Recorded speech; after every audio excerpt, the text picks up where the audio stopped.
Divination is about precisely foretelling one's written destiny.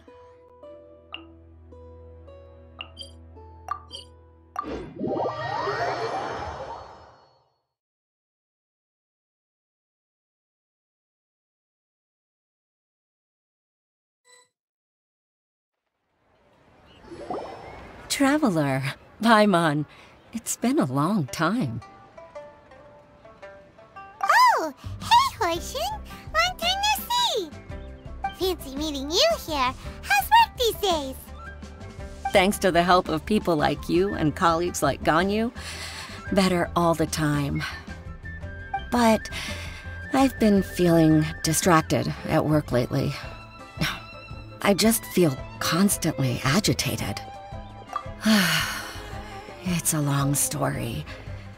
But my father, he's thinking of stepping down from the Tianshu position due to health issues.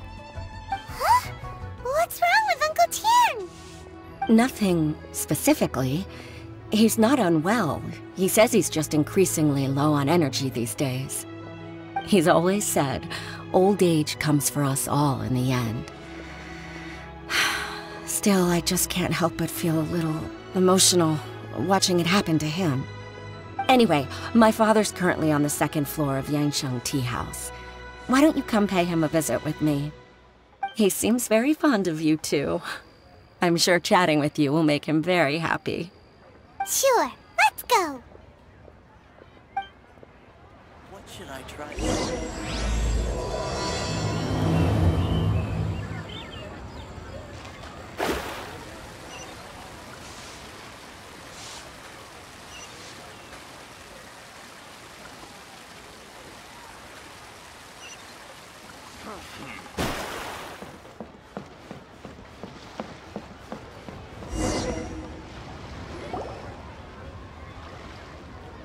Uncle Tian, we're here to chat with you! Oh? What a lovely surprise. Welcome. Hoishin, why don't you go downstairs and get the shopkeeper to make us a fresh pot of tea?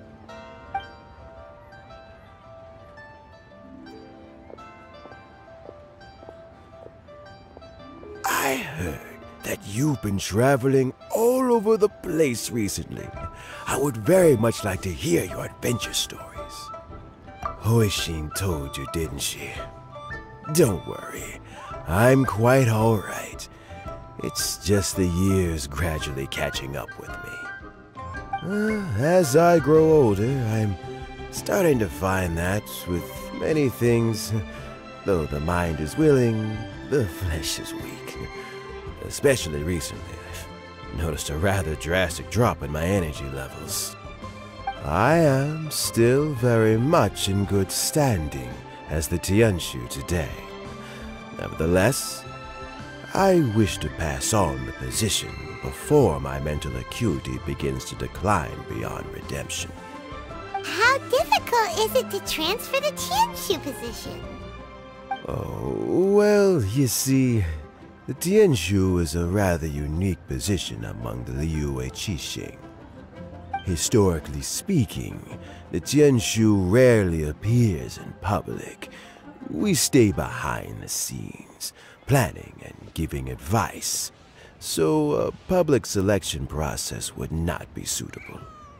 We also want to keep any prospective Tianshu candidates free from influence by outside forces, so we tend to be as discreet as possible in their assessment and appointment. For these reasons, the incumbent Tianshu typically recommends their candidate of choice, and this is then approved by the other Qixing members. So in other words, you pick someone, and then Lady Keqing, Lady Ningguang, and the other Qixing appoint them? Correct. Unfortunately, due to my health, I won't be able to assess every candidate myself. Not to despair, however, because I found someone exceptionally capable to act on my behalf as assessment officer. In fact, I believe you recently became acquainted with her yourself. Oh? Who is it? I'm heartbroken. I thought it might take you a little longer than this to forget all about me. It's Yelan! Jackpot. Uncle Tian here asked me to assess 3 candidates for him. Fancy joining me? You'll be among the first to get to know the next Tianshu. Might be a good opportunity for you. What do you think? Paimon thinks so too. It can't be a bad thing to be on good terms with a new Qixing, right? Alright then. Though, I gotta say, Uncle Tian, you say you're into behind-the-scenes planning? My work's of the covert variety too. Don't you think I might make a good Tianshu? Huh? Yelan, you want to be the next Tianshu? I'm not opposed to the idea, but I suspect Ningguang wouldn't let you go very easily after how long you've been working together. So, how about this? If your investigation reveals that none of the other candidates are qualified for the position, I'll recommend you for the job. Deal. Well, you guys take your time. Everything's all set for the assessments to go ahead. Meet me on the first floor when you're ready. Until then, have a pleasant conversation. Oh, and no need to pay for your tea. As the new owner of this fine establishment, this runs on the house.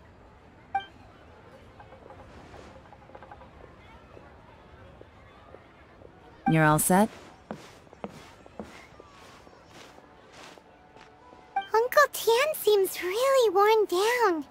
It's like all his energy's gone.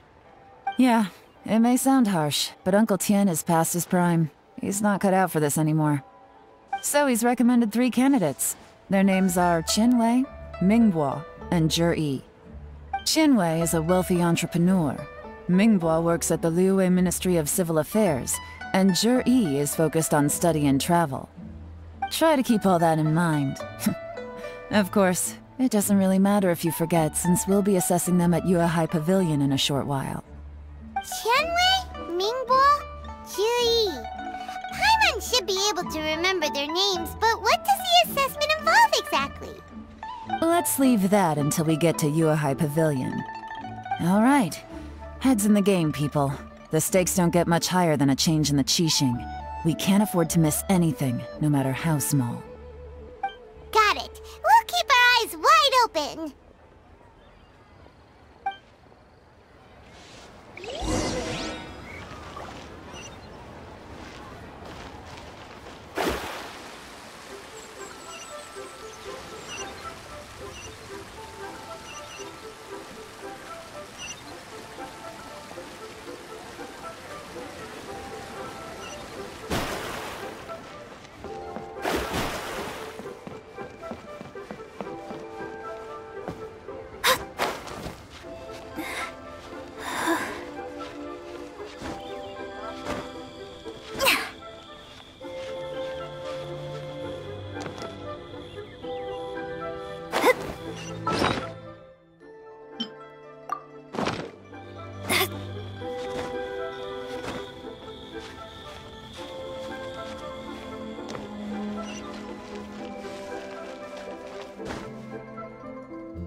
My legs are getting sore.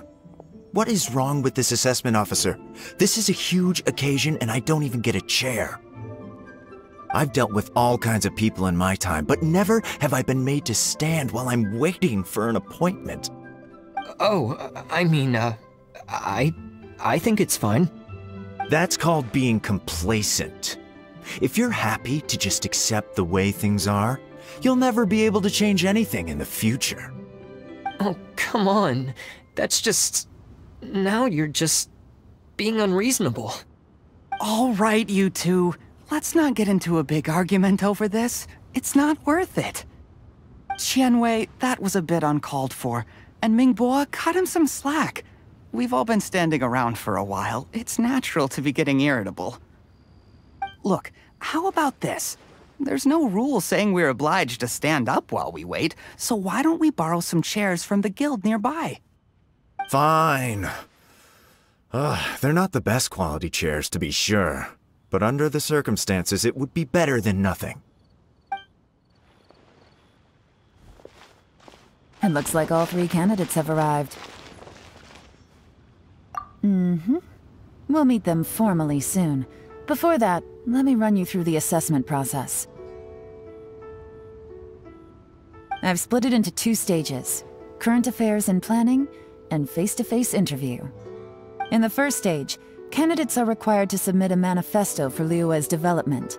In the second stage, we will ask them some questions in person. Writing a manifesto takes time, so I informed them of this requirement in advance. These are the reports they submitted. Wow, one of them is really thick. It's also worth mentioning a stipulation I gave them. Whoever is appointed as the new Tianshu will be expected to implement their plan as put forward in their manifesto. Failing the occurrence of some cataclysmic event, they will not be permitted to change their plan. Therefore, these 3 piles of documents in front of us represent where each candidate stands on key policy issues. There's still some time. Have a skim through, get a first impression of what each person's proposing. I'll be waiting off to the side. Just let me know when you're done.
Finished, huh? What did you think? Everyone took it very seriously. Of course they did. They have the chance to be picked as the new Tianshu, so you can bet they're putting their best foot forward. And keep in mind, whoever gets in has to execute their plan as written. Nobody wants to have any regrets.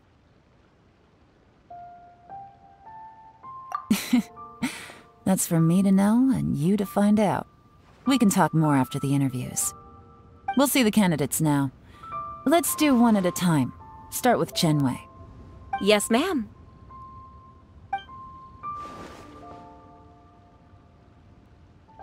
Oh? So you 2 are the assessment officers, are you? I had assumed that given the great import of this situation, Lady Ningguang would perhaps be assessing us in person. I certainly hadn't imagined I'd be seeing 2 entirely unfamiliar faces. I trust you've read through my manifesto? I'd be more than happy to clarify any details you found difficult to grasp. It was written with an expert audience in mind, after all. Mind your tone, mister. Relax. It wasn't intended as a personal slight against anyone in particular. I was simply stating a fact. Cloud Retainer? You know this Adeptus? Oh, yes, I remember now. You must be the traveler that people are constantly talking about. With your sterling reputation, you must have a respectable level of erudition. Perhaps you will be able to understand the concepts I have put forward. Although I shouldn't get my hopes up. Oh, is it my turn? Yes. Please introduce yourself. I'm, Mingbo. I work in the Ministry of Civil Affairs. I've worked there for, 9 years, 5 months, and 3 days. In that time, I've handled, 2,347 cases. I have 12 active cases at the moment. They should be concluded in, 16 days? My current work is related to urban planning, and I'm also responsible for, auditing the accounts. To be more precise, there are 3 parts to the accounts, namely... Is it just public speaking. You know what? Let's leave the self-introduction there and move on to some questions. Oh, okay. Sorry.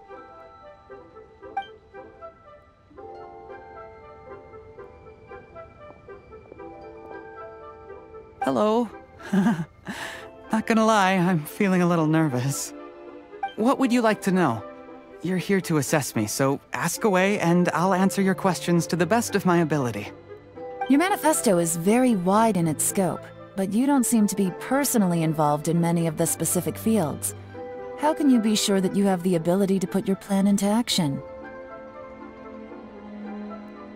Very fair question. I completely understand where you're coming from. But I'm confident in my plan. I've visited many different places, talked to lots of people with far more expertise than myself, and my manifesto is the conclusion of these efforts. Of course, two different problems can be interconnected in very complicated ways, and you might reach two very contradictory conclusions depending on which one you're focusing on. What I've tried to do is strike a balance. In other words, present an optimal solution to all the problems as a whole. How do you plan to determine whether you are right or wrong about your proposed solution being the optimal one? A great question. Well, I'd start by having my colleagues and the secretaries of the Yuehai Pavilion evaluate any proposals before implementation. Post-implementation, it would all come down to the results. If it turned out that my judgment was to blame for poor results, I would take responsibility. Nice answer. All right, next question. He seems like a great guy. Everything he said was thoughtful and logical, and he was just a pleasure to listen to.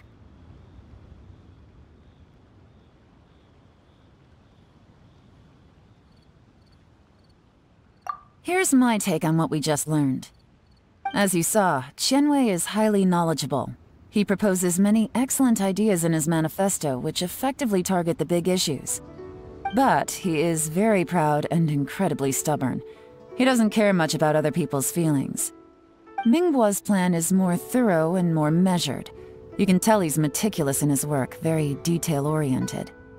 But he and Tianwei are otherwise polar opposites. Mingbo is not very articulate and comes across as very timid in conversation. Perfect summary! Paimon couldn't agree more! You're good at this, Yelan. Last but not least, Zhi. His manifesto is full of pertinent details, his methodology is sound, and his proposals cover a broad range of fields, which is quite a rare feat. The depth he goes into in each and every area means it can only be a product of painstaking work. Plus, he is modest and good at dealing with people. But what really interests me is that many of his views happen to coincide with Uncle Tien's. Having someone like Zhi take the position would certainly put Uncle Tien's mind at rest. Great! We'll see. Let's go back and report to Uncle Tien.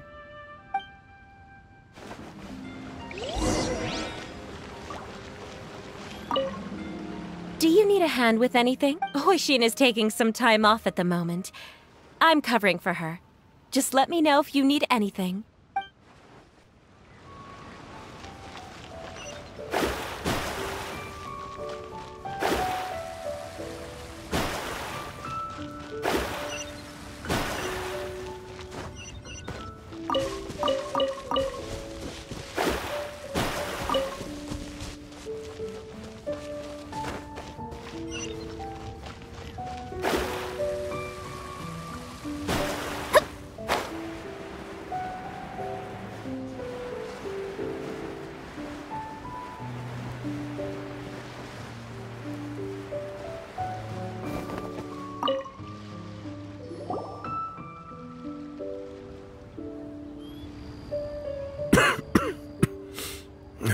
I see.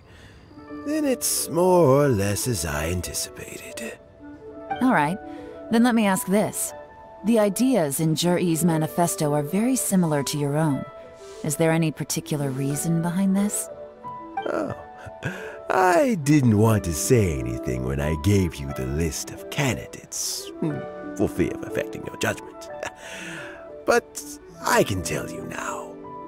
Those 3 candidates have all studied under me in the past. It's only natural that they share some similarities with me. But Xin Wei went on to focus on his business, and Ming Bo has always been occupied with his work at the Ministry of Civil Affairs. Of all of them, Juri was with me for the longest duration. Whoa! So how did you get to know them all, Uncle Tian? Chen Wei was referred to me by an old friend. Ming Bo came to my attention in the course of my work. And as for Juri, that was pure happenstance. We first met while fishing. Gradually, as we got to know each other, we started discussing all sorts of topics. Juri came from a poor family, and his parents died when he was very young. But he was a gifted student and a fast learner. He reminded me of a younger version of myself, so I started out giving him a few words of advice when we were out fishing and noticed how quickly he got on. Quite. And now, all of a sudden, he's grown into a mature young man. It's a joy to see, but it also gets one thinking. The young are growing up, and I am growing old. How time flies. No one can escape the cycle of life. I don't know, Uncle Tian. You still seem in pretty good shape to me. You might have another few years of work left in you, don't you think? Oh, you. There's really no need to console me. Having less energy than I used to isn't such a bad thing. It just means I finally have a good reason to retire and spend my days doing what old men like me should be doing. Going fishing whenever I feel like it. Sounds like you sure love fishing, Uncle Tian. Ooh, there's nothing quite like fishing to pass the time. Ooh, and freshly caught fish, they make the most beautiful fish soup with barely any preparation required. Fresh fish soup. Sounds tasty. Doesn't it? Also, some time ago, Juri purchased a very special recipe from an old fisherman. When we've been fishing recently, Juri always brings some extra ingredients he prepared in advance. The addition of these makes the soup taste even more wonderful. That flavor makes for a fond memory. But at my age, who knows how many more chances I have left to taste it again. Oh, can Paimon come next time too? Paimon really wants to try it. Let's get back to the matter at hand. Uncle Tian, we've reported back. Do you have a verdict? I appointed you as the assessment officer, and I trust your judgment. Had you not asked me why Juri's ideas were so similar to mine, I was not going to mention my history with any of them. This decision must be guided by what is fair and right. Please disregard all other considerations and make your final decision only after a thorough review of each candidate's talents and capabilities. Remember, you must be thorough. Understood. Come on, let's go talk somewhere else. Bye-bye, Uncle Tian. Look after